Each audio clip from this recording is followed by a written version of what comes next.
పరిశుద్ధుడైన మా ప్రభా, మీకు స్తోత్రాలు వందనాలు చెల్లించుకుంటున్నాము. మహోన్నతుడా మా ప్రభైన యేసు, మిమ్మల్ని స్తుతిస్తూ ఉన్నామయ్యా.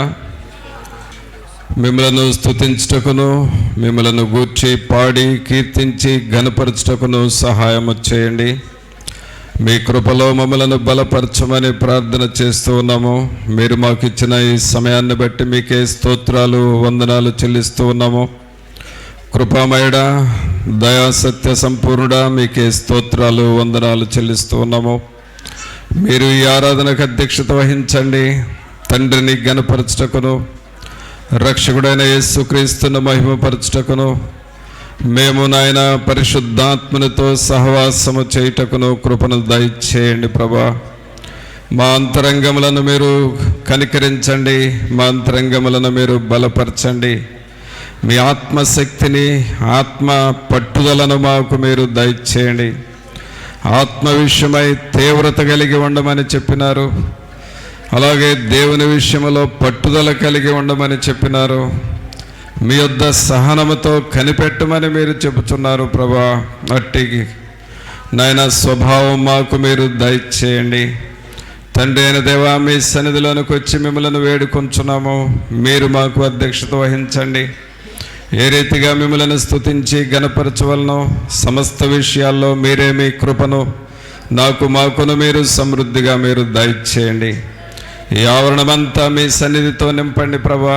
పాటలు పాడుచుండగా ఆ పాటల ద్వారా దేవుని యొక్క ఆత్మ మమ్మలను బలపరచునట్లుగాను, మిమ్మలను మహిమపరచువారముగా చేయండి ప్రభా. అలాగే మాలో ఉన్నటువంటి నిర్లక్ష్యము, నిర్లిప్తత సంపూర్ణంగా తొలగిపోనట్లుగా చేయండి. దుష్టుని యొక్క ఆటంకములు మాలో కానీ, ఆవరణంలో కానీ, ఎవరిలో ఎక్కడ ఆటంకములు లేకుండా చేయండి ప్రభా. అడ్డుబండయు అడ్డు గోడలను కూలద్రోయమని ప్రార్థన చేస్తూ ఉన్నాము. మిమ్మలను ఘనపరచుటకు మాలో ఉన్న అభ్యంతరములన్నిటినీ మీరు తొలగించండి. పరిశుద్ధాత్ముడా, మీరు మా మధ్య కదలండి. మీ కొరకు మేము మార్గమును సరళము చేయువారముగా చేయండి నాయన. మీరు మా మధ్య సంచరించున్నట్లుగా మా పరిసరాలను, మమ్ములను పరిశుద్ధపరచమని ప్రార్థన చేస్తూ ఉన్నాం. రాజులైన యాజక సమూహముగా మమ్మల్ని ఇక్కడ చేర్చి మహిమ ఘనత ప్రభావాలు మీరే ఆరోపించుకొనమని నజరేయుడైన యేసు నామమున అడిగి వేడుకొనుచున్నాము తండ్రి, ఆమేన్. పాటలు పాడుకుందామండి.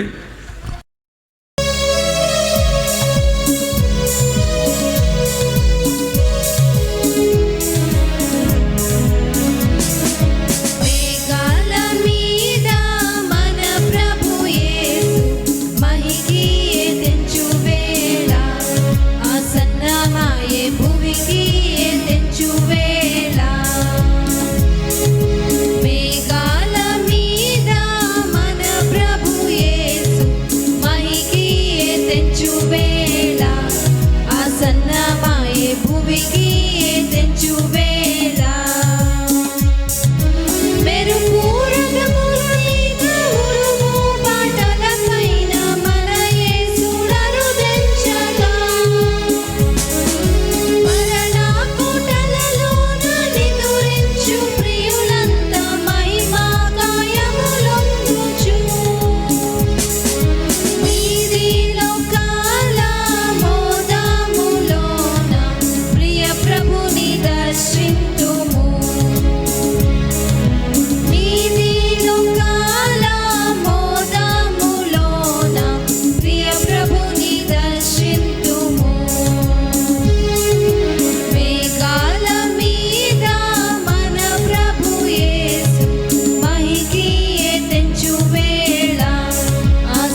వేళ ఆసన్నమాయే భువికి తెంచు వేళ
దేవుని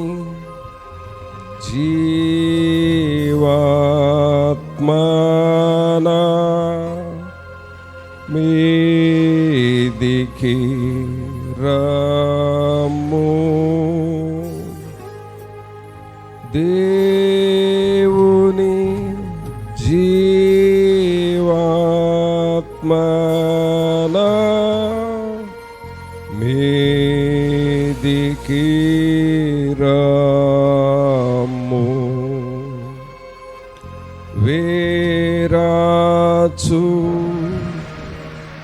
వాంచు మాలాచు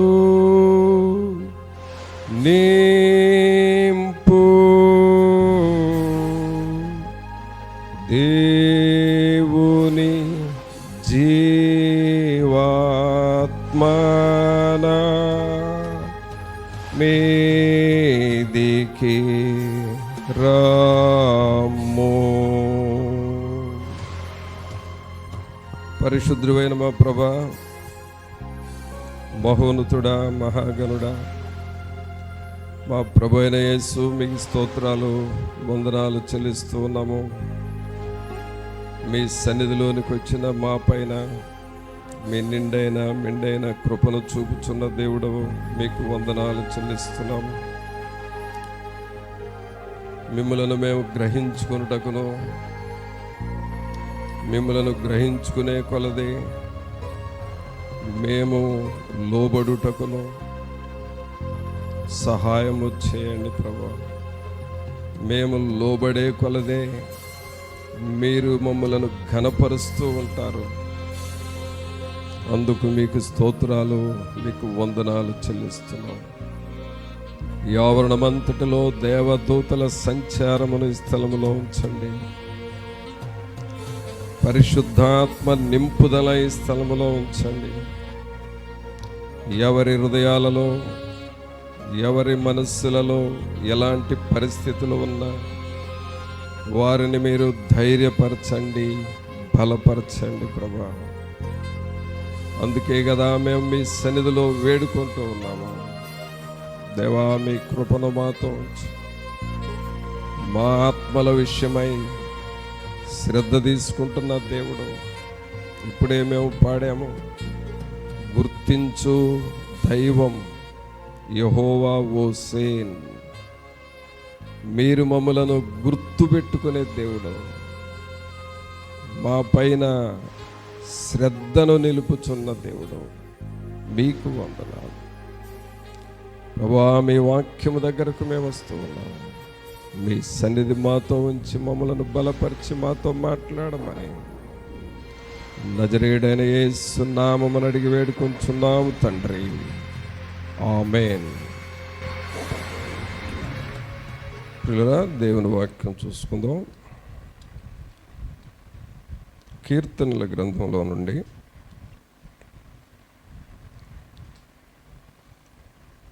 34వ కీర్తన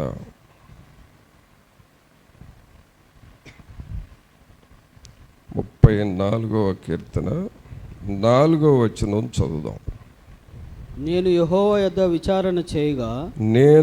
యెహోవా యొద్ద విచారణ చేయగా ఆయన నాకు ఉత్తరం ఇచ్చెను. నాకు కలిగిన భయములన్నిటిలో నుండి ఆయన నన్ను తప్పించెను. ఇప్పుడు మరొకసారి అందరం కలిసి చదువుదామండి. 4వ వచనం అందరం చదువుదామా? నేను యెహోవా యొద్ద విచారణ చేయగా ఆయన నాకు ఉత్తరం ఇచ్చెను. నాకు కలిగిన భయములన్నిటిలో నుండి ఆయన నన్ను తప్పించెను. ప్రభునందు పిల్లరా, ఈ దినం మనం వినబోయే మెసేజ్ ఏమిటంటే, మనుషునికి ఎలాంటి సమస్యలు వస్తాయి,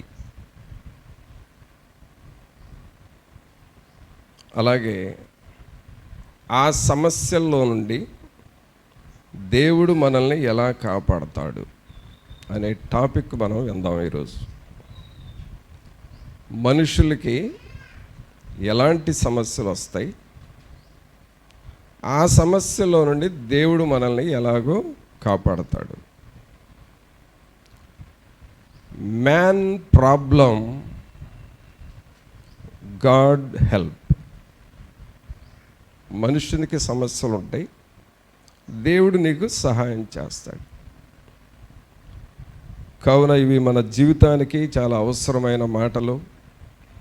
వాటిని మనం జాగ్రత్తగా విందాము, రాసుకుందాం. మన హృదయంలో వాటిని ధ్యానం చేసినప్పుడు నీ జీవితంలో నీకున్న సమస్యల్లో జయము వస్తుంది. ఆమేన్. ఇక్కడ మనం చూస్తే దేవుని వాక్యంలో దావీదు గారు ఏమనంటున్నాడంటే 4వ వచనంలో, నేను యెహోవా యొద్ద విచారణ చేయగా ఆయన నాకు ఉత్తరం ఇచ్చెను. తర్వాత ఏమంటున్నాడంటే, నాకు కలిగిన భయములన్నిటిలో నుండి ఆయన నన్ను తప్పించాను. దావీదు గారు దేవునితో ఏమంటున్నాడంటే, నాకు చాలా రకాల భయాలు ఉన్నాయ్యా అంటున్నాడు. ఒక భయం కాదు, 2 భయములు కాదు, చాలా రకాల భయములు నాలో ఉన్నాయి. అయితే ఈ భయములు అనేవి నన్ను ఇబ్బంది పెడుతున్నాయి, బ్రతికుండగానే నన్ను చంపేస్తున్నాయి ఈ భయాలు. వీటన్నిటిలో నుండి నీవు నన్ను తప్పించుతున్న దేవుడవు. నీ దగ్గర నేను విచారణ చేస్తూ ఉంటే, నీ దగ్గర నేను ప్రార్థిస్తూ ఉంటే మీరు నన్ను ఎప్పటికప్పుడు తప్పిస్తూ ఉన్నారు. కావున నాకున్న భయములన్నిటిలో నుండి నీవు నన్ను తప్పించుచున్న దేవుడవు అని అంటున్నాడు. ఇది ఎప్పటి విషయం అనంటే, పాత నిబంధన కాలంలో దావీదు గారు టైము, అనగా యేసుక్రీస్తు ప్రభు జన్మించక ముందు దావీదు చెప్పిన మాటలు, నాకు కలిగిన భయాలు అన్నాడు. అయితే ఇప్పుడు మనం దావీదు తర్వాత సుమారు ఒక 3000 సంవత్సరాల తర్వాత ఉన్న ప్రజలు మనం. దావీదుకి మనకు ఎంత జనరేషన్ గ్యాప్ ఉందంటే 3000 సంవత్సరాల గ్యాప్ ఉంది. అంటే దావీదు గారు మనకంటే 3000 సంవత్సరాల ముందు బ్రతికాడు. ఇప్పుడు మనం బ్రతుకుతున్నాం. అయితే 3000 సంవత్సరాల క్రితం దావీదు గారు నాకు భయాలు ఉన్నాయి అన్నాడు. మరి ఇప్పుడు ఇన్ని సంవత్సరాల తర్వాత మనకు కూడా అదే భయములు, అవే సమస్యలు, అవే శ్రమలు, అవే పరిస్థితులు ఇప్పటికీ మనల్ని వెంటాడుతూ ఉంటాయి. రకరకాల భయాలు ఉన్నాయి. అయితే భయాలు ఉంటాయి, కానీ దావీదు గారు చెబుతున్నది ఏమిటంటే, నేను నీ యొద్ద విచారణ చేయగా వాటన్నిటిలో నుండి నన్ను తప్పించావు. ప్రియరా, ఈ మనకు కలుగుచున్న భయములన్నిటిలో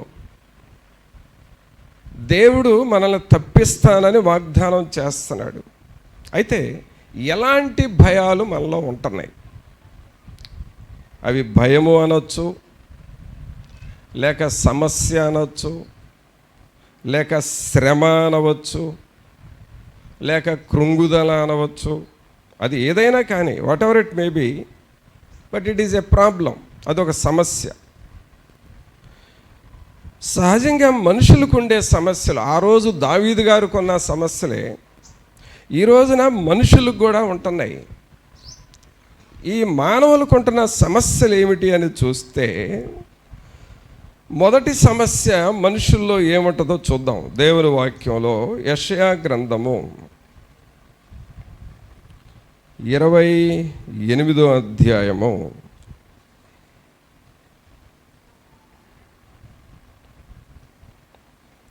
28వ అధ్యాయము 16వ వచనంలో చివరి లైన్, అంటే ఆ వచనములో చివరి లైన్ మనం చదివితే, పరిశోధింపబడిన రాయి విశ్వసించువాడు కలవరపడడు. చివరి లైన్ యెషయా గ్రంథము 28వ అధ్యాయము 16వ వచనము చివరి లైన్ చదవండి అందరూ. విశ్వసించువాడు కలవరపడడు. పిల్లల, మనుషుల్లో ఉన్న ఒక సమస్య ఏమిటి అని అంటే, కలవరం అనేది ఉంటా ఉన్నది. కలవరం అనేది ఉంటా ఉన్నది. ఇవి మనుషుల్లో ఉన్న సమస్యలు. ఒక సమయంలో హాస్టల్లో మేము చదువుతున్నప్పుడు రాత్రులు మా దగ్గర ఒక స్టూడెంట్ ఉండేవాడు. వాడు మాతోనే రూమ్లో పడుకునేవాడు, చాపలు వేసుకొని పడుకునేవాళ్ళం. 12 వరకు స్టూడెంట్స్ మాట్లాడుకుంటా మెళుకుకుంటారు కదా. 12:30, 1 గంట అయ్యే టైంలో ఇక అందరు నిద్రలోకి వెళ్ళినప్పుడు సడన్గా ఇతను లేచి పెద్దగా కేకలేసేవాడు. అమ్మో ఏమైపోతానో, చనిపోతానేమో అని అట్లా, ఏమో అయ్యో దేవుడు అని అట్లా పెద్ద కేకలేసేవాడు. తర్వాత ఆ రూమ్లో నుండి గడి తీసుకొని నేను ఇక్కడ ఉండలేనని రోడ్డు మీదకు పరిగెత్తేవాడు.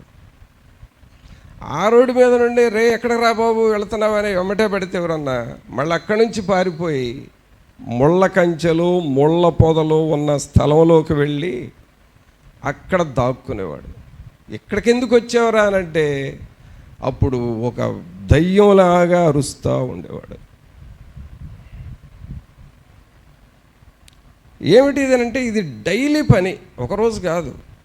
పగల కాలేజీకి మామూలుగానే వెళ్తాడు, సాయంకాలం స్టడీ అవర్స్లో చదువుతాడు, తినేటప్పుడు తింటాడు, పడుకునేటప్పుడు పడుకుంటాడు. అందరూ పడుకున్న తర్వాత కలవరం చేస్తూ ఉంటాడు. పిల్లరా, నీవు పడుకున్నప్పుడు నిద్ర పట్టకుండా, లేక నీ ప్రక్కమటోళ్ళు నిద్రపోతున్నప్పుడు నీవు ఏదో ఆలోచన చేసి కలవరాలు అంటే నీకు తెలియదు, అది నీ ప్రక్కమటోళ్ళకి తెలుస్తుంది.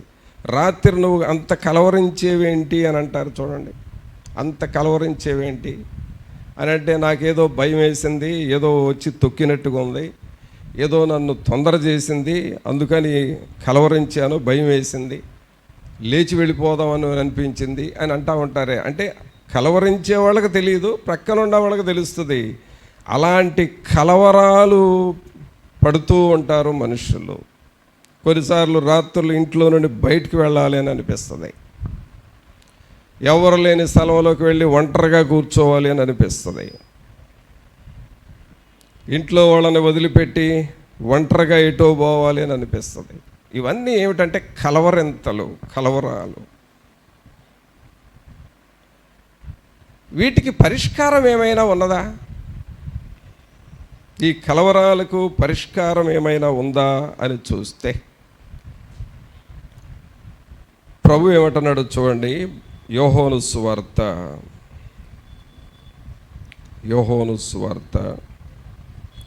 14వ అధ్యాయము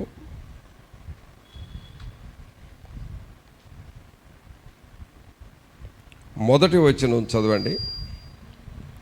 మీ హృదయములను కలవరపడనీయకుడి, దేవుని యందు విశ్వాసముంచుచున్నారు, నాయందును విశ్వాసముంచుడి.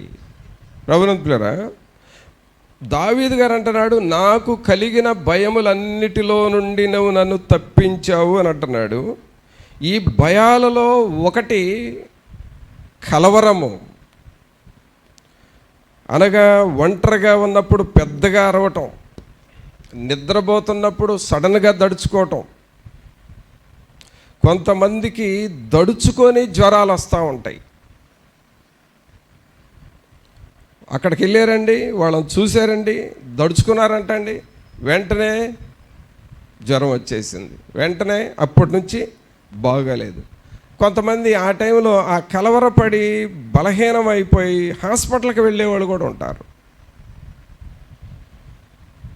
ఎవరో చనిపోయిన దగ్గరికి వెళ్తారు, చూస్తారు, ఇంటికి వచ్చిన దగ్గర నుండి వీళ్ళు కూడా ఆ కలవరంలో పడిపోతారు, వీళ్ళు కూడా ఏదో అయిపోయిందని హాస్పిటల్లో చేరతారు. ఇవన్నీ డిస్టర్బెన్స్, కలవరాలు మనుషులకి దావీదు గారి కాలం నుండి ఇప్పటికీ మనుషుల్లో ఉంటా ఉన్నాయి. అది నీ సమస్య, కలవరపడటమో నీ సమస్య. అయితే దేవుడు నీకు ఎలాగ సహాయం చేస్తాడు అనంటే, 1వ వచనం చూడండి. మీ హృదయమును కలవరపడనీయకుడి, దేవుని యందు విశ్వాసముంచుచున్నారు, నా యందును విశ్వాసముంచుడి. కలవరము అనేది నీ సమస్య అయితే దేవుడు ఏం చేస్తాడంటే, ఆయన యందును విశ్వాసం ఉంచితే, నా ప్రభు నాతో ఉన్నాడు. అందరూ అనండి అన్నమాట, నా ప్రభు నాతో ఉన్నాడు, నా ప్రభు నన్ను చేయి విడువడు అని ఎప్పుడైతే నువ్వు దేవుని మీద విశ్వాసం ఉంచుతావో, ఆయన నిన్ను ఎన్నడూ చేయి విడువడు, ఆయన నిన్ను ఎన్నడూ వదిలిపెట్టడు. కావున ప్రియులారా, మనం ఆరాధన చేయించిన దేవుడు మనకి ఎలాగూ సహాయం పడతాడు. మన సమస్య కలవరం అయితే ప్రభు విశ్వసించువాడు కలవరపడడు అని చెబుతూ ఉన్నాడు.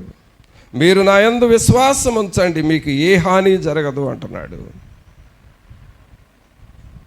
కావున ప్రభునంతులరా, విశ్వాసముతో మనం జయించాలి. ఇప్పుడు మాకు హాస్టల్లో చదివిన వ్యక్తి ప్రతి రాత్రి ఊరు బయటికి వెళ్ళి ఆ ముళ్ళ పొదల్లో దయ్యంలాగా కేకలు వేశాడని చెప్పాం చూడండి. ఆ వ్యక్తిని మేము పట్టుకున్నాం.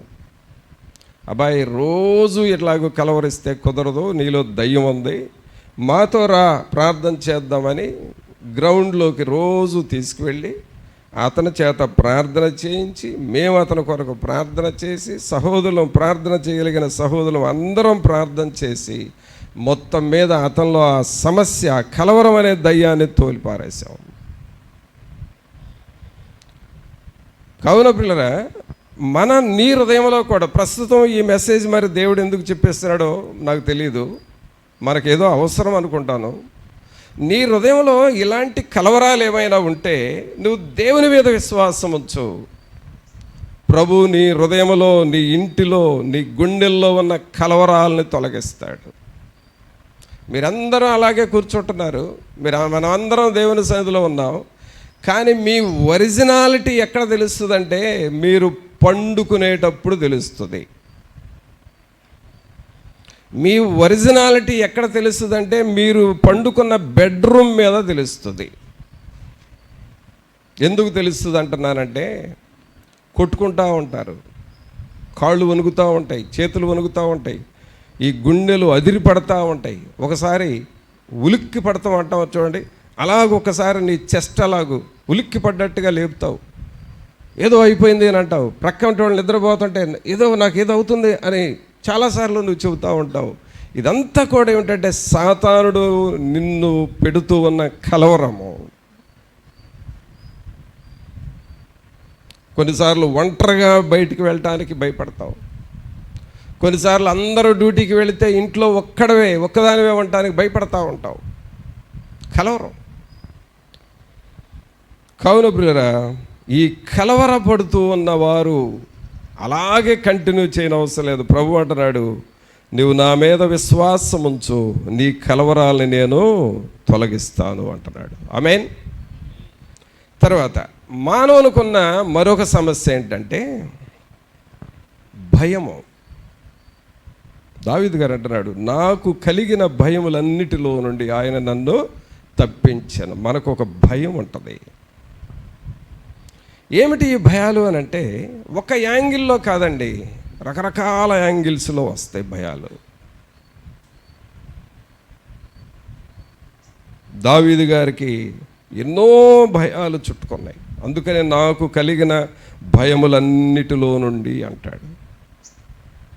అంటే ఈ భయము అనేది ఒకవేళ నువ్వు అనొచ్చు, నాకేం భయం లేదండి, నేను దేనికి భయపడినండి, నాకు అసలు భయం అనేది నా ఇంట లేదు, నా వంట లేదండి అని అంటచ్చు. పళ్ళ బేకరానికి నువ్వు అనొచ్చు నాకేం భయం లేదని. కానీ భయం యొక్క రూపం ఏంటంటే దిగులు.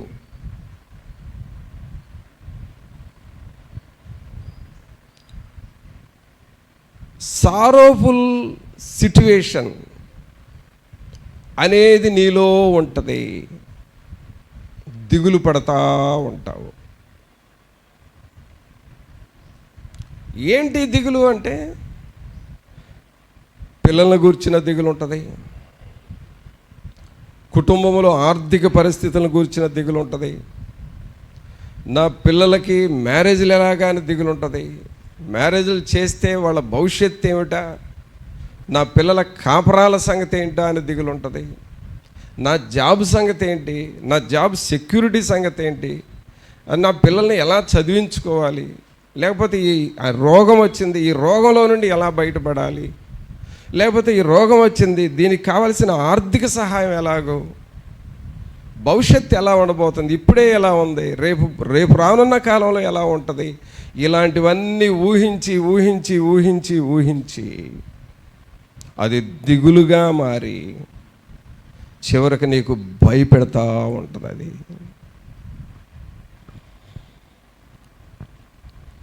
ప్రియరా, ఇవన్నీ కూడా సాతానుడు యొక్క యాక్టివిటీస్. నీ జీవితాన్ని అది ఆడుకుంటూ ఉన్నది.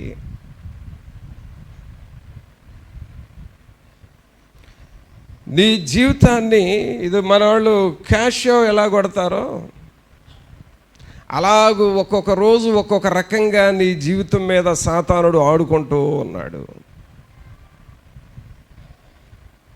రకరకాల భయాలు పెడతాడు. కొన్ని సమయాల్లో ఒంటరి భయం, కొన్ని సమయాల్లో కుటుంబ భయాలు, కొన్ని సమయాల్లో భవిష్యత్తును గురించిన భయాలు, కొన్ని సమయాల్లో అనారోగ్య భయాలు. ఈ భయములు అనేవి మనుషుల్ని చుట్టుకొని ఉంటూ ఉంటాయి. అయితే ఈ భయములన్నిటిలో నుండి నీవు బాధపడుతూ ఉండాలా? ఇక ఈ భయముకు అంతం లేదా? ఈ భయంతో నువ్వు ఎప్పుడు బెంగపడతానే ఉండాలా? చెప్పుకుంటానే ఉండాలా? కృంగిపోతానే ఉండాలా? భయము ఉన్నవారు హృదయమంతటితో సంతోషించలేరండి.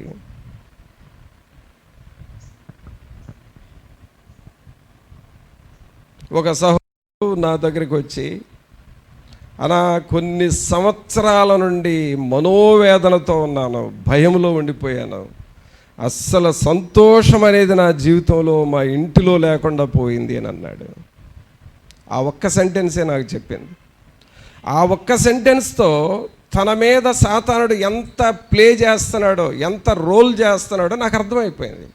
వెంటనే కూర్చోబెట్టి మాట్లాడి వాక్యం చెప్పి అతనిలో ఉన్న చీకటి ప్రభావాన్ని గద్దించి ప్రార్థన చేస్తే పూర్తిగా విడుదల వచ్చేసింది. సంపూర్ణంగా ఇక సంతోషమైన జీవితంలోకి వచ్చేసాడు. పిల్లరా, మనుషులు సొసైటీలో బాగానే కనపడుతున్నారు, జెంటిల్ పర్సన్స్గానే కనపడుతున్నారు, కానీ లోపల ఈ సారోఫుల్ సిట్యువేషన్స్, వేదనలు, బాధలు ఉండిపోయినాయి. అయితే నువ్వు వేదన పడటం, నువ్వు బాధపడటం అది తప్పు అని అనటం లేదు. నువ్వు అలాగూ ఎక్కువ కాలం ఆ వేదనతో ఉండనవసరం లేదు. నీకు ఒక విడుదల ఉన్నది, నీకు ఒక సొల్యూషన్, నీకు ఒక పరిష్కారం ఉన్నది. పరిష్కారము ఏమిటో తెలుసుకోకుండా ఉండటం తప్పు, వేదన పడటం తప్పు కాదు, కానీ నీ వేదనకు పరిష్కారం ఉంది, అది నువ్వు తెలుసుకోవాలి. ఏమిటి పరిష్కారము? దేవుడు నీకు ఎలాగూ సహాయం చేస్తాడు ఆ టైంలో? యెషయా గ్రంథం తీయండి. యెషయా గ్రంథము 60వ అధ్యాయము.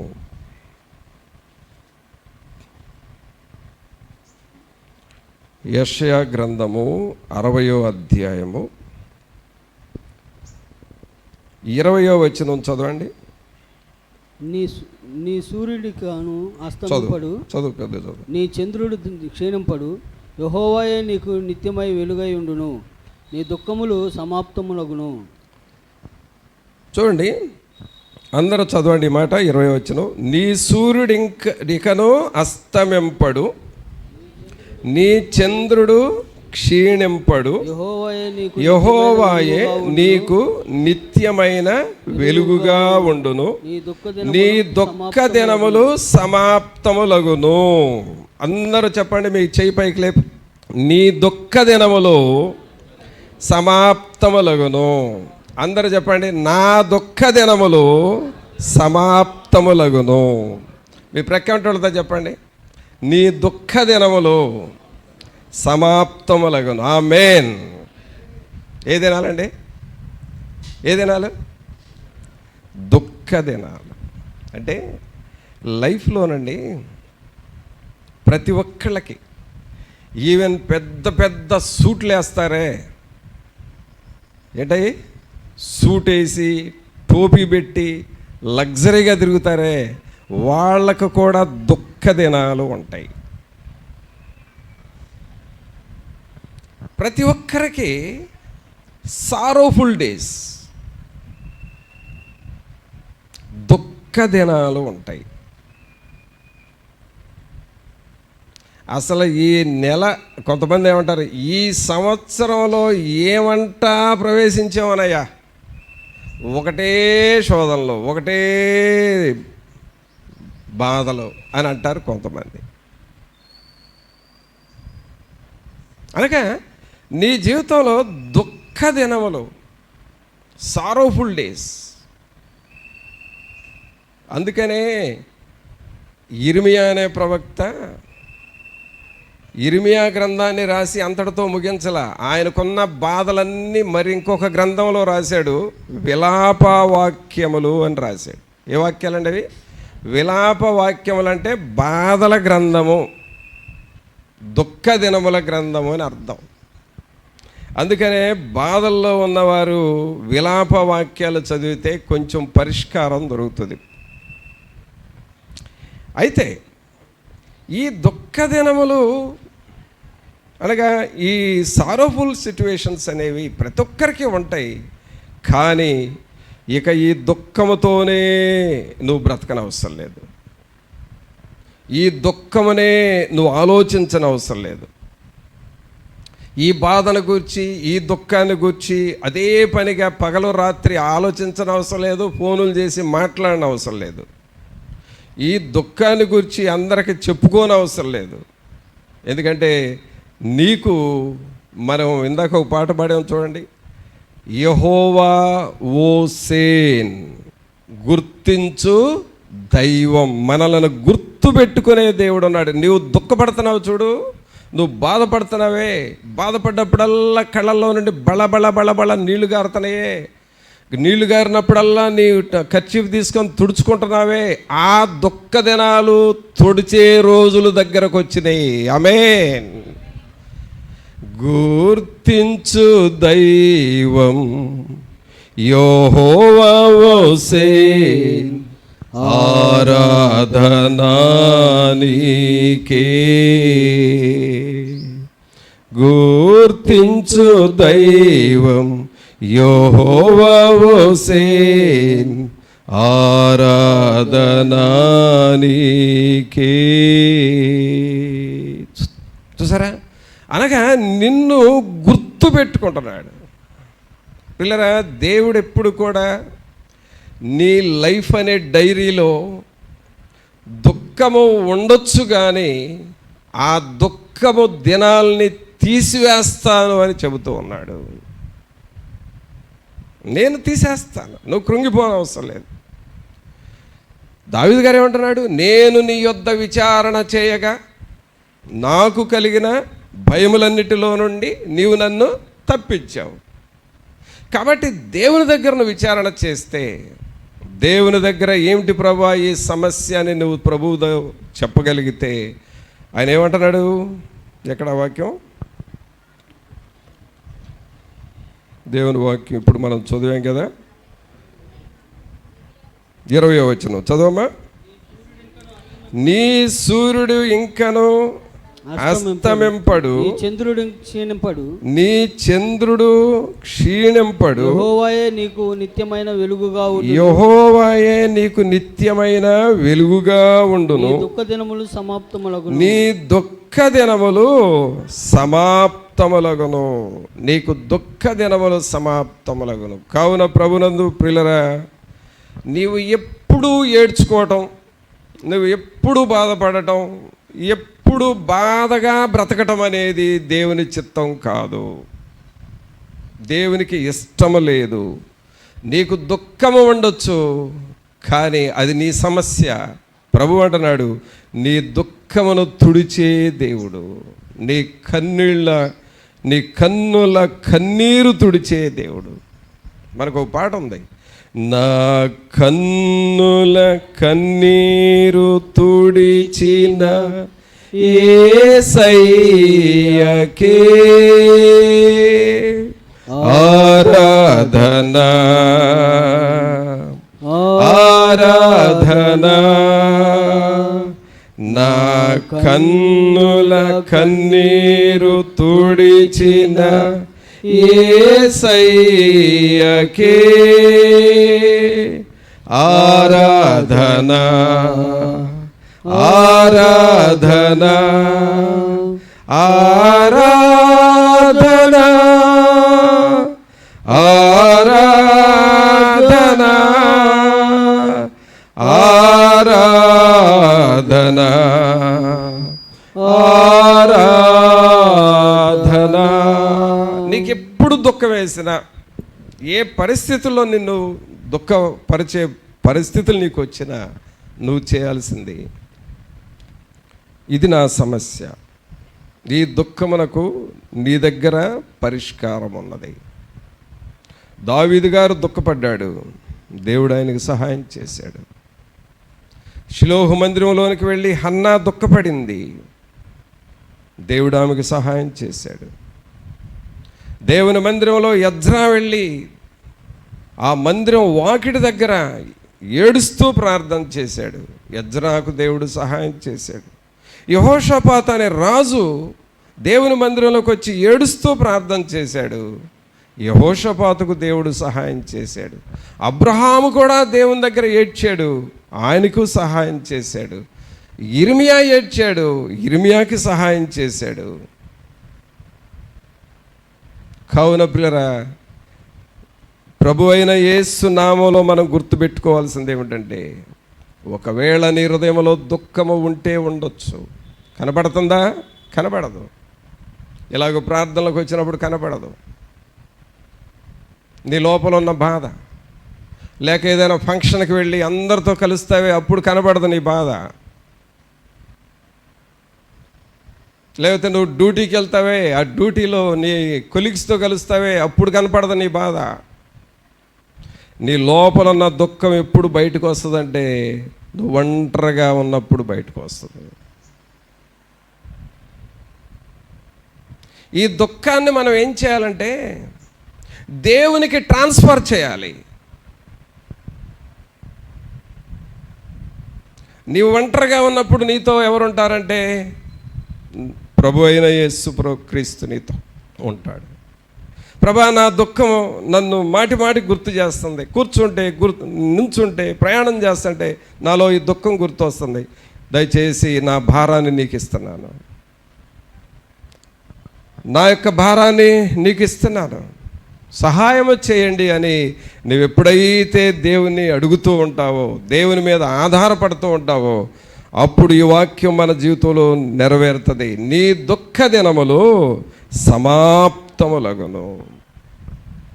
కావున ప్రియులారా, ఇది మన సమస్య. దుఃఖ దినములు లేక విచారము, భయము అనేది మనలో ఉంటుంది. దానిని దేవుడు నేను తీసేస్తాను అని అంటున్నాడు. తర్వాత మనుషులకు వచ్చే ఇంకా ఎలాంటి సమస్యలు ఇప్పటి వరకు ఏం చూసాం? ఒకటి, మనుషులు ఏముంటుంది? కలవరం ఉంటుంది. ఆ కలవరాన్ని దేవుడు తీసేస్తాడు. తర్వాత ఏ సమస్య ఉంటుంది? భయము ఉంటుంది. ఆ భయమే దిగులుగా మారుతుంది. ఆ భయమే దుఃఖంగా మారుతుంది, ఏడ్పుగా మారుతుంది. ఆ దుఃఖ దినాలు సమాప్తంలో అవుతాయి అని చెబుతూ ఉన్నాడు. తర్వాత మనుషులకు ఉండే ఇంకొక సమస్య ఏమిటంటే పిల్లరా, మన వరకు మనం బాగానే బ్రతుకుతాం, మన లైఫ్ మనం బాగానే బ్రతుకుతాం. అంటే మన ప్రార్థన మనం చేసుకుంటాం, మన ఇంట్లో పనులు మనం చేసుకుంటాం, మన జాబు పనులు మనం చేసుకుంటాం, తర్వాత మనకున్న బాధ్యతలు మనం నిర్వహించుకుంటాం. కానీ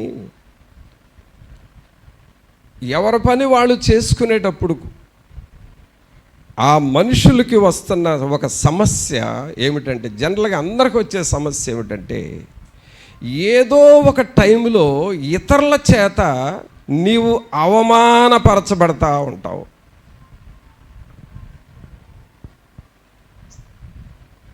ఎవరో ఒకళ్ళు నిన్ను అవమానపరుస్తారు. నువ్వెంత మంచివాడువైనా సరే నిన్ను క్రిటిసైజ్ చేసేవాళ్ళు ఉంటారు. నువ్వెంత మంచిదానమైనా సరే, నేనేంటి అసలు ఇంతమందికి ఉపయోగపడుతున్నాను అని అనుకోవచ్చు. But there is a person who criticize you. నిన్ను నిందించే వ్యక్తి, నీ వైపు రేలుబెట్టి చూపించే వ్యక్తి, నిన్ను షేమ్కి గురి చేసే వ్యక్తి, నిన్ను అవమానపరిచే వ్యక్తి ఒకళ్ళు ఉంటారు, ఇద్దరు ఉంటారు, ముగ్గురు ఉంటారు, అనేకులు ఉంటారు. అయితే ఇప్పుడు నీకు సమస్య ఏంటంటే, నీకు నువ్వు తెచ్చుకున్న సమస్య కాదు అది. ఇతరులు నిన్ను నిందించుట ద్వారా, ఇతరులు నిన్ను అవమానపరచుట ద్వారా నువ్వు షేమ్గా ఫీల్ అవుతున్నావు.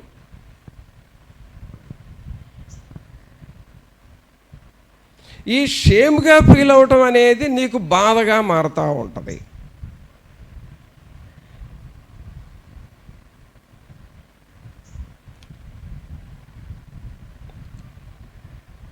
అది ఎలాంటిది అనంటే, ఆహాబు అనే ఒక రాజు ఉన్నాడు బైబిల్లో. ఆయనకు ఒక పెద్ద ద్రాక్ష తోట ఉంది. ఆ ద్రాక్ష తోట ప్రక్కన నాబోతు అనే ఒక సామాన్యమైన వ్యక్తి ద్రాక్ష తోట ఉంది.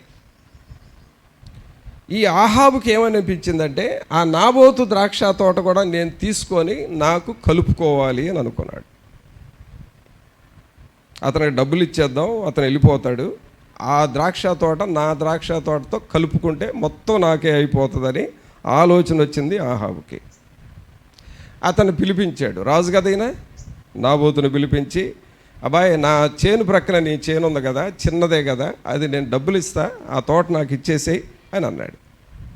ఈయనేమన్నాడంటే, అయ్యా నేను కష్టపడి కొన్నది కదా ఆ తోట, నా పితరులు ఇచ్చిన స్వాస్థ్యం అది, నా పితరులు ఇచ్చింది నేను అమ్ముకోనయ్యా, అది నేనే ఉంచుకుంటాను అన్నాడు. అదేమన్నా పెద్ద సమస్య? అతను ఏమన్నాడు, వదిలేసుకోవచ్చు కదా. ఇతను ఇంటికి వచ్చి బైబిల్లో ఏముందంటే మూతి ముడుచుకొని ఏడుస్తున్నాడంట. అదేం పెద్ద సమస్య ఏం కాదు కదా. నా తోట ఇవ్వను అని అన్నాడు, సరే పోనీ ఇవ్వనన్నాడు కదా అని హ్యాపీగా ఉండొచ్చు. కానీ నేను అడిగినా కూడా ఇవ్వలేదే, నేను అడిగినా కూడా కాదన్నాడే, నేను రాజును కదా, అతను సామాన్యుడు కదా, నేను అడిగినా వద్దన్నాడే అని ఆలోచన చేసి అది ఒక దిగులుగా పెట్టుకొని షేమ్గా ఫీల్ అయ్యి మూతి ముడుచుకొని పడుకున్నాడంట ఇంట్లో. సంతోషంగా ఉంటేనేమో మంచానికి నిలువుగా పడుకుంటారండి, అదే గుర్తు. మీ ఇంట్లో వాళ్ళని గమనించండి, కాస్త భర్తలు భార్యలను గమనించండి, భర్తలను గమనించండి. మీ భర్త కానీ నీ భార్య కానీ మంచంలో నిలువుగా ఉంటే పర్వాలేదు, ఓ హ్యాపీగానే ఉంది. అడ్డంగా వండుకుందంటే ఏదో తేడా ఉంది, కాస్త గమనించి పట్టించుకోండి వాళ్ళని. అడ్డంగా వండుకున్నారంటే ఏదో తేడా ఉంది. ఈ ఆహాబు మంచానికి అడ్డంగా పడుకున్నాడు. భార్య వచ్చింది, చూసింది, ఏంటి ప్రాబ్లం ఉంది ఇది అని అంది. సరే, ఆ దుర్మార్గురాలు ఇంకొక రకంలో ఆయన చంపించింది, అది వేరే విషయం. పిల్లలు గమనించండి, అంటే నీ కొలీగ్స్ ఇతరులతో కలిసి నిన్ను షేమ్ చేస్తారు. నీ బంధువులు అందరూ కలిసి నిన్ను అవమానపరుస్తారు. ఈ అవమానము తట్టుకోలేని పరిస్థితులు వస్తాయి నీకు. అసలు ఏంటి నన్ను ఎలా చేశారు అని అవమానపరచబడతా ఉంటావు. ఆ టైంలో ప్రభు అంటున్నాడు, నేను నీకు తోడుగా ఉన్నాను. 54వ అధ్యాయము యెషయా గ్రంథము 54వ అధ్యాయము 4వ వచనం చదవండి. భయపడకుము. 54వ అధ్యాయం 4వ వచనం. భయపడకము, నీవు సిగ్గుపడనక్కర్లేదు. అవమానమును తలంచుకోము. నీవు లజ్జపడనక్కర్లేదు. నీవు నీ బాల్యకాలపు సిగ్గును మరచుదువు. నీ వైధవ్యపు నిందను ఇక మీదట జ్ఞాపకము చేసుకొనవు. ఆమేన్. ఒకసారి అందరూ చప్పట్లు కొట్టండి పిల్లరా. సహోదరుడా, సహోదరి, ఒక్కటి గుర్తుపెట్టుకో, నీవు పుట్టిన దగ్గర నుండి చదువుకునే రోజుల్లో, ఆ తర్వాత జాబ్ చేస్తున్న రోజుల్లో, ఆ తర్వాత మ్యారేజ్ అయిన తర్వాత, ఆ తర్వాత ఫ్యామిలీ లైఫ్లో అత్తవాళ్ళ ద్వారా, మామవాళ్ళ ద్వారా, లేక బంధువుల ద్వారా, స్నేహితుల ద్వారా, కొలీగ్స్ ద్వారా ఏదో ఒక టైంలో నీవు అవమానపరచబడ్డావు. ఎవరో ఒకళ్ళు నీ మీద నిందలేశారు, ఎవరో ఒకళ్ళు నిన్ను అవమానపరిచారు. గుట్టుగా బెట్టుగా బ్రతుకుతున్న నిన్ను బయటికి లాగారు, నిన్ను అవమానపరిచారు.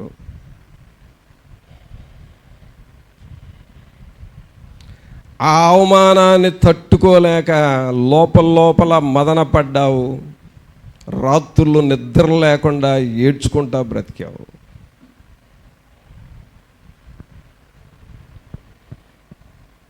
అయితే నీకు ఒక నిరీక్షణ ఉన్నది. ఎవరు అవమానపరిచినా, ఎవరు నిన్ను నిందించినా నీకు ఒక నిరీక్షణ ఉన్నది, నీకు ఒక సొల్యూషన్ ఉన్నది. అదేమిటి అనంటే 4వ వచనం, అందరూ చదవండి. భయపడకము, నీవు సిగ్గుపడిన అవసరం లేదు.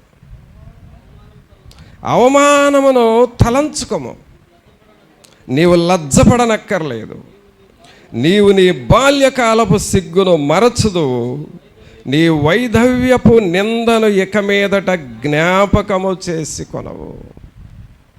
ప్రభు అంటున్నాడు, నీ అవమానాన్ని తలంచొద్దు, నీ అవమానాన్ని నేను తీసేస్తాను.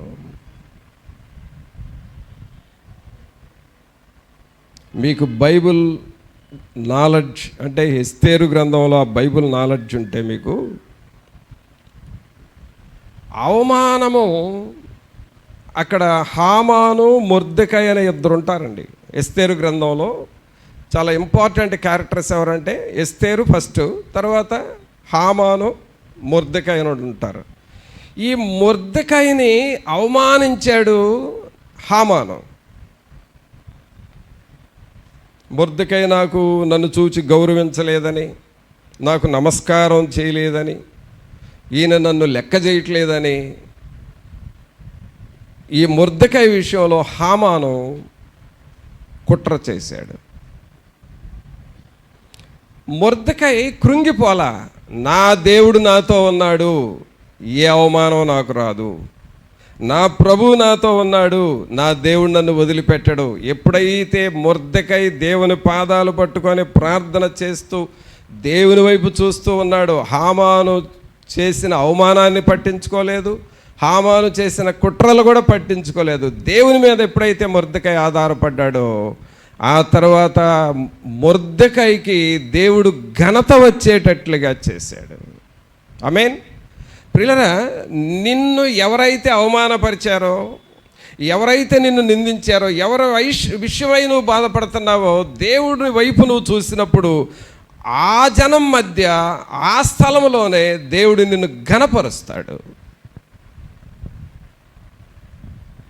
మొర్దెకైని దేవుడు ఎంత ఘనపరిచాడంటే, హామాను చేసిన కుట్ర హామాను మీదకు వెళ్ళేటట్లుగా మొర్దెకైని రాజు ఘనపరిచేటట్లుగా చేశాడు. అందుకని ఇక్కడ వాక్యంలో మనం చదువుతున్నాం, భయపడకము, నీవు సిగ్గుపడనక్కర్లేదు, అవమానమును తలంచుకము, నీవు లజ్జపడనక్కర్లేదు, నీవు నీ బాల్యకాలపు సిగ్గును మరచదువు, నీ వైధవ్యపు నిందను ఇక మీదట జ్ఞాపకము చేసుకోను. కావున ప్రియులారా, మానవునికుండే మరొక సమస్య అవమానము. ఒకవేళ నువ్వు అవమానించబడటం అనేది జరిగి ఉంటే ప్రభు అంటున్నాడు, నీ అవమానాన్ని నేను తీసేస్తాను. ఆమేన్. ఎక్కడైతే నువ్వు నిందించబడ్డావో అక్కడే నేను నిన్ను ఘనపరుస్తాను. అయితే నువ్వు ఏం చేయాలంటే నా వైపు చూడు, నా వైపు చూడు. ఇది ప్రియరా ప్రభు మనకు చేసేటటువంటి మేలులు. ఇంకా చూడండి, మనకుండే సమస్యలు ఎలా వస్తాయనంటే, అంతా మనం చేసుకున్న సమస్యలే కదండి, కొన్ని మన మీదకు వచ్చి పడతా ఉంటాయి. కాబట్టి ఎలాంటి సమస్యల్లో మనుషులు పడతారు అనంటే, ఒక లోన్లీ ఫీలింగ్ వస్తుంది మనుషులకి. లోన్లీ ఫీలింగ్ అంటే ఏంటి అనంటే, నాకు ఎవరూ లేరు,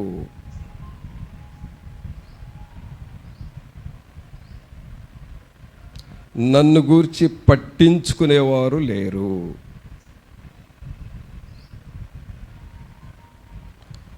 అసలు నా మంచి కోరుకునేవాళ్ళు ఎవరు లేరు,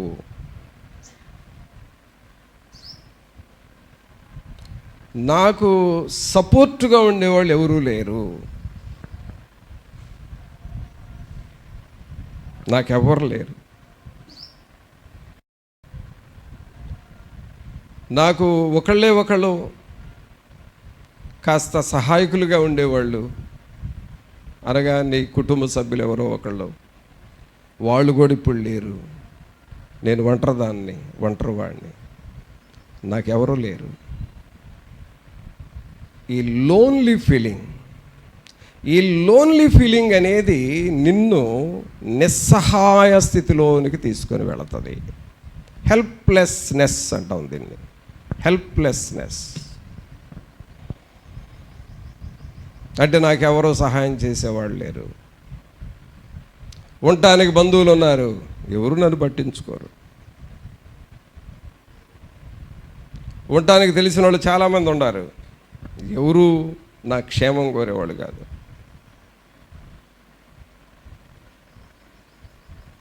తెలిసిన వాళ్ళు చాలామంది ఉన్నారు, నా ద్వారా వాళ్ళు సహాయం పొందుతారు, వాళ్ళు నా దగ్గరికి వచ్చేసరికి సహాయం చేయరు.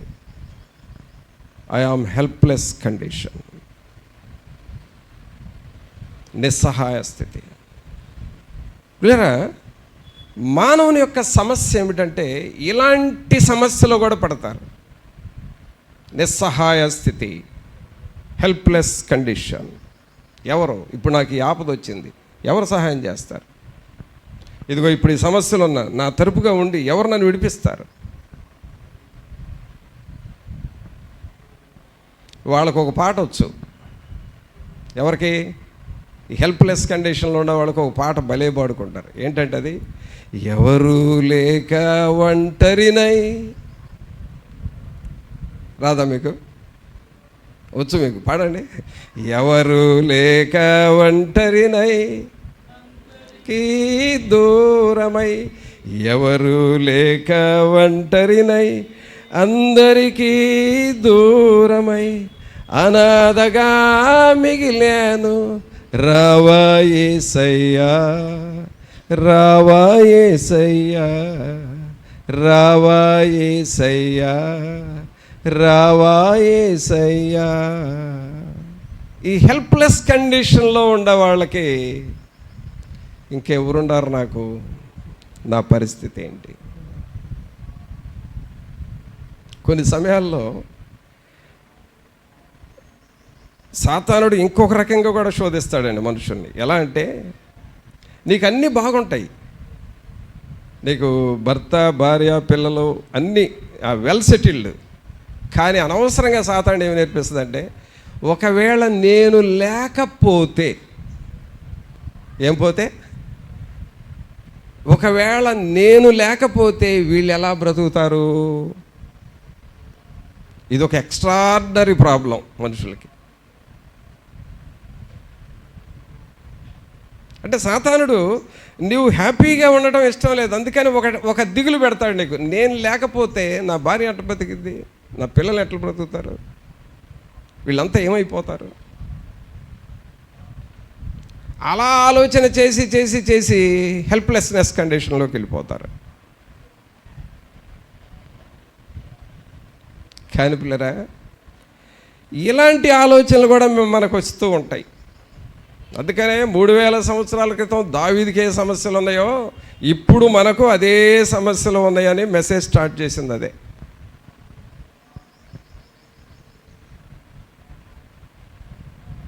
ఎలా ఈ సమస్యలు నాకెవరు సహాయం చేస్తారు? నా భర్త ఉంటే నాకు సహాయం చేసేవాడు కదా, నా భార్య ఉంటే నాకు సహాయం చేసేది కదా, నా పిల్లలుంటే సహాయం చేసేవాడు కదా, లేకపోతే నా బిడ్డ ఉంటే నాకు సహాయం చేసేవాడు కదా. ఇలాగూ నిస్సహాయమైన ఆలోచనలు వస్తూ ఉంటాయి. ఇది నీ సమస్య. కానీ ప్రభు ఏమంటున్నాడో చూడండి. యెషయా గ్రంథము 41వ అధ్యాయము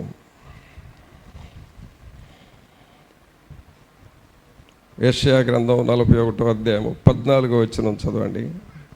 పురుగు వంటి యాకోబు, పురుగు వంటి యాకోబు, స్వల్ప జన్మగు ఇజ్రాయేలు, స్వల్ప జనమగు ఇశ్రాయేలు, భయపడకుడి, నేను నీకు సహాయము చేయుచున్నాను అని యెహోవా సెలవిచ్చుచున్నాడు.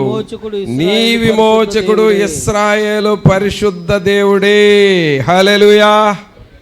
పిల్లలు గమనించండి, అక్కడ నీవు ఎప్పుడైతే నేను నిస్సహాయుణ్ణి, నేను ఒంటరిదానను, నేను ఒంటరివాడను, ఈ సమస్యలో నా సమస్య వినేవాళ్ళు లేరు, అర్థం చేసుకునేవాళ్ళు లేరు, నాకు సహాయపడేవాళ్ళు లేరు అని ఎప్పుడైతే నువ్వు బాధపడుతున్నావో, ఆలోచిస్తున్నావో, మదన పడుతున్నావో, ఎప్పుడైతే కృంగిపోతున్నావో, ప్రభు అంటున్నాడు, పురుగు వంటి యాకోబు, స్వల్ప జనమగు ఇశ్రాయేలు, భయపడకుడి, నేను నీకు సహాయము చేయుచున్నాను.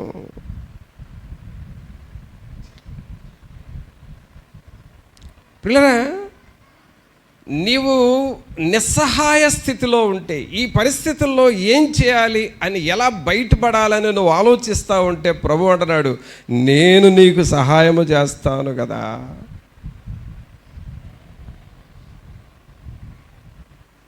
నేను నీకు సహాయం చేస్తానని తెలియదా?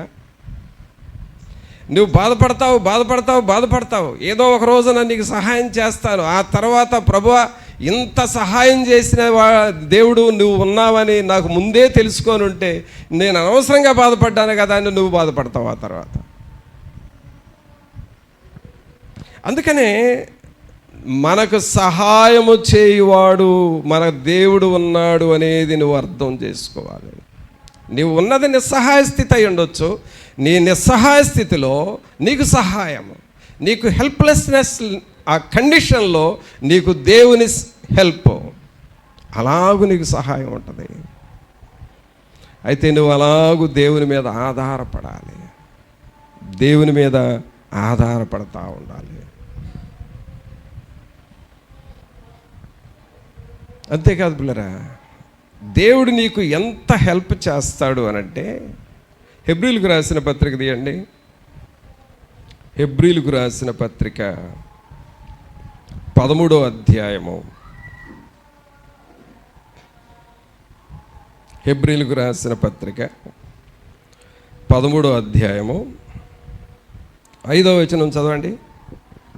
ధనాపేక్ష గలవారు లేరు వారై చదవండి. మీకు కలిగిన వాటితో తృప్తి పొంది ఉండుడి. నిన్ను ఏ మాత్రమును విడువను. ఈ మాట అందరూ చెప్పండి. నిన్ను ఏ మాత్రమును విడువను, నిన్ను ఎన్నడును ఎడబాయను అని ఆయనయే చెప్పెను కదా. కాబట్టి ప్రభువు నాకు సహాయుడు. అందరూ చెప్పండి ఈ మాట. కాబట్టి ప్రభువు నాకు సహాయుడు. నీ గుండె మీద చేసుకొని చెప్పుకో, ప్రభువు నాకు సహాయుడు, నేను భయపడను. నరమాత్రుడు నాకేమి చేయగలడు అని మంచి ధైర్యముతో చెప్పగలవారమై ఉన్నాము. కావున ప్రియులరా, కొన్ని సమయాలలో నీకుండే సమస్య నిస్సహాయ స్థితులు ఉంటాయి. బాధపడతా ఉంటావు, ఒంటరితనం ఆవరిస్తుంది, కృంగిపోతూ ఉంటావు, ఆ లోపల బాధలు ఉంటాయి. కానీ ప్రభు అంటున్నాడు, భయపడకమో, నేను నీకు సహాయము చేయుచున్నాను. దిగులు పడకమో, నేను నీకు తోడుగా ఉన్నాను. నిన్ను ఏమాత్రమను విడువను, నిన్ను ఎన్నడను ఎడబాయను. ప్రభు నాకు సహాయుడు, నేను భయపడను అని మంచి ధైర్యముతో చెప్పగలిగిన వారముగా ఉండాలి. కావున ప్రియులరా, ఎవరు నిన్ను వదిలివేసిన, రిజెక్ట్ చేసిన, నీవు ఒంటరితనంలోనికి వెళ్ళిన, ఎలాంటి పరిస్థితుల్లో ఉన్నా ఆయన నీకు సహాయం చేయగలిగిన దేవుడు. అది నువ్వు గుర్తుపెట్టుకోవాలి. ఇప్పటివరకు ఏమేమి చూసాం చెప్పండి. ఫస్ట్, మానవుల యొక్క సమస్యలు ఏంటి? ఒకటి, కలవరములో ఉంటాడు, కలవరమును తొలగించే దేవుడై ఉన్నాడు. రెండవది, భయములో ఉంటాము, అనగా దిగులు, భీతి, చింత వస్తుంది. ప్రభు అంటున్నాడు, నీవు దిగులు పడకము అని మన దిగులు తీసేస్తానంటున్నాడు. మరొక సమస్య ఏంటి? మనుషుల చేత అవమానపరచబడతా ఉంటాము, నిందల పాలవుతాము, హేళనకు గురవుతాము. సమాజంలో కొన్నిసార్లు తక్కువ చూపు చూస్తారు నిన్ను. అయినా ప్రభు అంటున్నాడు, నీవు అవమానమును తలంచుకము, నీవు సిగ్గుపడిన అవసరం లేదు, నీవు లజ్జపడనక్కర్లేదు, నీ యొక్క అవమానాన్ని నేను తొలగిస్తాను అంటున్నాడు. మరొక సమస్య ఏంటి? నిస్సహాయ స్థితి, హెల్ప్లెస్నెస్ కండిషన్. కొన్ని సమయాల్లో నీ దగ్గర చాలామంది మేలులు పొందుతారు, నీకు వచ్చేసరికి అందరు హ్యాండ్ ఇస్తారు. నిస్సహాయ స్థితి. నువ్వు చాలా ఇతరులకు ఉపయోగపడతావు, నీకెవరు ఉపయోగపడరు. కానీ ప్రభు అంటున్నాడు, నేను నీకు తోడుగా ఉంటా, నేను నీకు సహాయం చేస్తాను అంటున్నాడు. ఇక దేవుడు చేసే సహాయాల్లో అన్నిటికంటే గొప్ప సహాయం ఏమిటంటే పిల్లరా, మనలో పాపం ఉంటుందండి. ఏముంటుంది? పాపం ఉంటుంది. ఈ పాపము మనలో ఉంటే ఒకవేళ మనం చనిపోతే ఎక్కడికి వెళ్తాం చెప్పాలి? మనం పాపముతోనే ఉండి పాపములోనే బ్రతికి పాపముతోనే చనిపోతే మనం ఎక్కడికి వెళ్తాం? మన ఆత్మ ఎక్కడికి వెళ్తుంది? నరకానికి వెళుతుంది.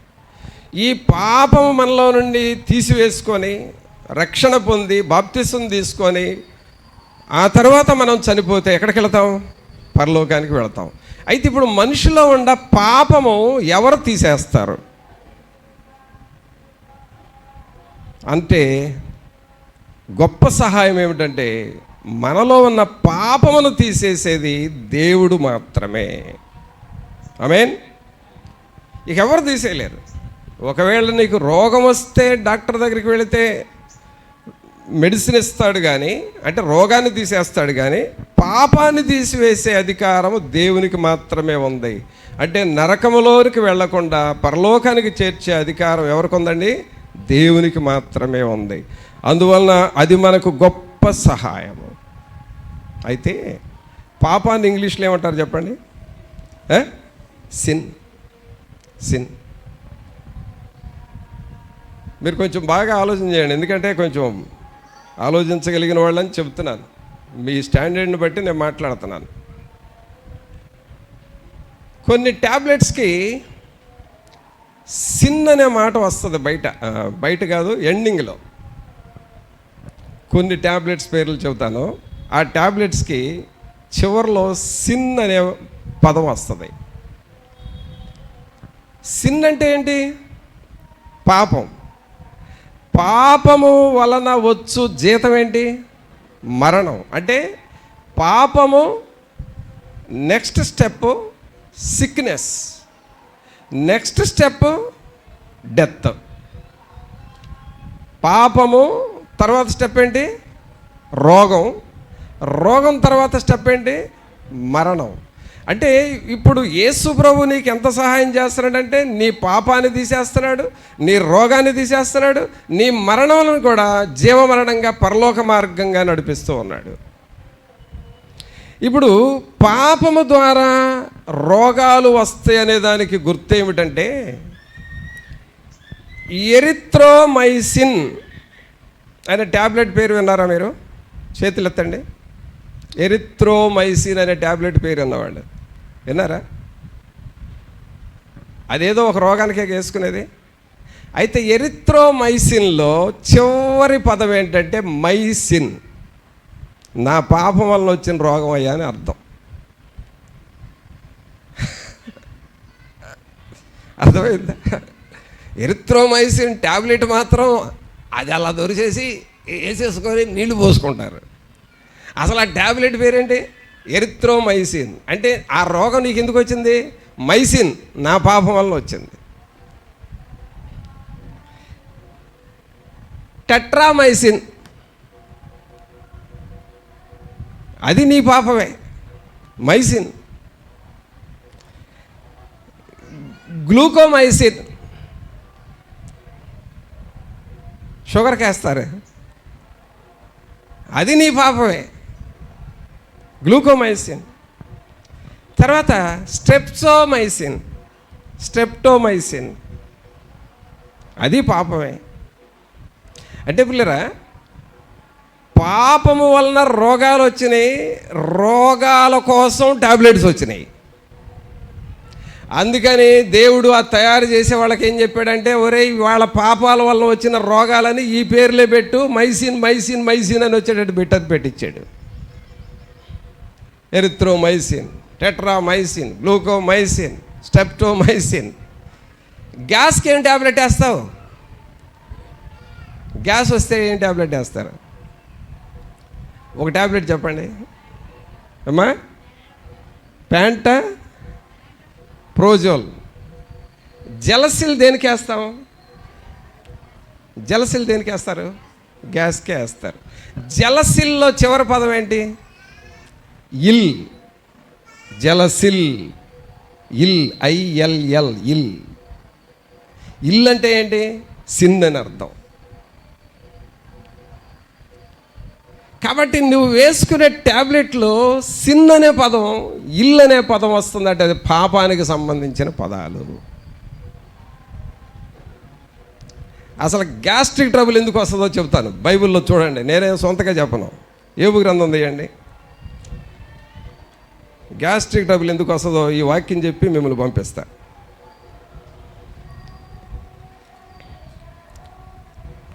నేను బైబిల్ చదువుతా, గ్యాస్ అని రాసుకున్నా. ఇక్కడ మీరు కూడా రాసుకోండి, గ్యాస్ అని రాసుకున్నా. తీయండి. గ్యాస్ట్రిక్ ట్రబుల్ ఎందుకు వస్తుందో చూద్దాం. యోబు గ్రంథం 20వ అధ్యాయము. యోబు గ్రంథం 20వ అధ్యాయము 12వ వచనం చదవండి, అందరూ చదవండి. చెడుతనము వారి నోటికి తీయగా నుండెను, వారి నాలుక క్రింద దాని దాచిపెట్టిరి, దాని పోనీయక భద్రము చేసుకొనిరి, నోట దాని ఉంచుకొనిరి. చాలు చాలు చాలు. అక్కడ చూడండి, చెడుతనం ఎక్కడ పెట్టుకున్నారు? నోట్లో పెట్టుకున్నారు. చెడుతనం వారి నోటికి తీయగా ఉంది అంట, నోట్లో ఉంది. తర్వాత వారు నాలుక క్రింద దానిని దాచిపెట్టిరి. మీరు జాగ్రత్తగా వినండి. ఒక ట్యాబ్లెట్ ఉంది, ఆ ట్యాబ్లెట్ మృంగకూడదు, నీళ్ళల్లో కరగిచ్చి తాగకూడదు, నాలుగు క్రిందే పెట్టుకోవాలి. చెప్పాలి ఆ ట్యాబ్లెట్ పేరు సార్బిట్రేట్.